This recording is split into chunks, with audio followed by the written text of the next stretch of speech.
गृह मंत्री नरोत्तम मिश्रा ने प्रेस कॉन्फ्रेंस की, जिसमें उन्होंने कई विषयों पर चर्चा की। क्या कुछ उन्होंने इस दौरान कहा, आइए सुनते हैं।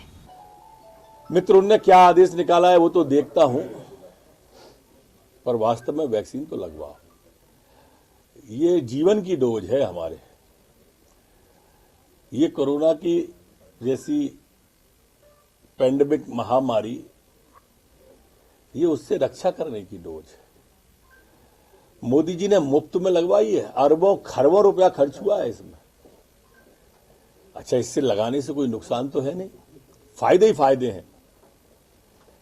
हम लोगों से कई मिलते हैं, हालांकि ये कोई वैज्ञानिक आधार नहीं है उसका, पर लोग कहते हैं कि मेरे घुटने का दर्द चला गया, मेरे फलाने का चला गया, मेरे को फलाना एक्जिमा था वो ठीक हो गया वैक्सीन लगवाने के बाद। हो सकता है वो गलत कहते हो, लेकिन इससे कोई वैक्सीन से नुकसान नहीं है, अपन देख सकते हैं। और विश्व के अंदर डिमांड इस वैक्सीन की है। पहली बार भारत ऐसा देश है कि मोदी जी के कारण से बाहर से वैक्सीन नहीं मंगानी पड़ी। चेचक आया, बाहर से वैक्सीन आई, बरसों लग गए बाहर बनने में। महामारी दूसरी आई, बाहर की वैक्सीन आई, लेकिन स्वदेशी वैक्सीन पहली बार इतनी जल्दी बनी। प्रदेश की जनता एक वैश्विक नेता की अगवानी के लिए तैयार खड़ी है। एक हर्ष का वातावरण है, उमंग का वातावरण। हम सब सौभाग्यशाली हैं, ऐसी दिव्य मूर्ति के दर्शन करेंगे जिसने भारत माता के माथे को विश्व में चमकाया है। मोदी जी का आना बड़ी बात है, और जनजातियों के लिए जिस तरह से उनने काम किए, पूरे देश को 15 तारीख को जनजाति दिवस के रूप में घोषित करके उन्होंने सच्ची श्रद्धांजलि उनके चरणों में अर्पित की है। चाहे भगवान बिरसा मुंडा हो, चाहे टांट्या भील हो, चाहे मामा हो, इन सभी के चरणों में हमारे जो जनजाति के महापुरुष हुए, जिन्होंने आजादी की लड़ाई में भाग लिया, जनजातियों के उत्थान में भाग लिया, उन सबको आगे बढ़ाने के लिए, उत्थान करने के लिए माननीय मोदी जी आ रहे हैं। वो व्यक्ति कह रहा है नारियल फोड़ने को। आप देखो कितने सारे मने उनके प्रदेश में अध्यक्ष बनने और मुख्यमंत्री बनने के बाद 28-30 एमएलए चले गए। वो पार्टी फोड़ने में आया हुआ है।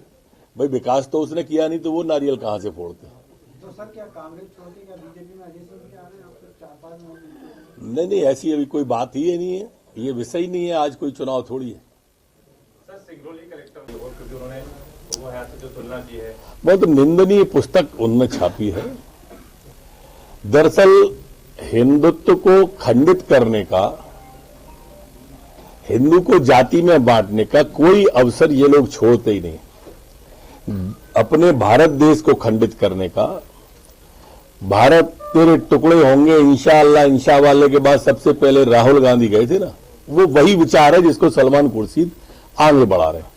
महान भारत नहीं, बदनाम भारत है जो कमलनाथ जी ने कहा था, वो उसी का पार्ट है। कैसे भी देश जातियों में बढ़ जाए, हिंदुत्व के टुकड़े हो, और इसलिए हमारी आस्था पर प्रहार करने का कभी कोई अवसर नहीं छोड़ा। जैसे हिंदुत्व के बारे में सुप्रीम कोर्ट कह चुका है कि हिंदुत्व एक जीवन पद्धति है, उस हिंदुत्व के ऊपर भी उनने सवाल उठा दिए। अब सोनिया गांधी जी इसको स्पष्ट करें कि वो किसके साथ हैं, और मैं मध्य प्रदेश के लॉ विशेषज्ञों से राय कराऊंगा और मध्य प्रदेश में इस किताब को बैन करेंगे। कमलनाथ कह रहे हैं कि शिवराज सिंह सरकार की योजनाओं को यदि मिला ले तो मोदी जी आ रहे हैं। अच्छा, आप ये उम्मीद करते हो कि कांग्रेस हमारी तारीफ करेगी? हम कितने भी रुपए खर्च कर दें, क्या होता है कि कुछ जीव ऐसे होते हैं कि वो घाव पे ही बैठते हैं। आप बढ़िया कपड़े पहने हो तो क्या हुआ? उनकी इसी आदत के कारण तो झाबुआ में हारे हैं, वो लंबी लीड से हारे हैं। अब उन आदिवासी जनजाति समाज का मोह भंग हो गया, कांग्रेस से अस्ताचल की ओर है। सर लेकिन कांग्रेस तो ये कह रही है कि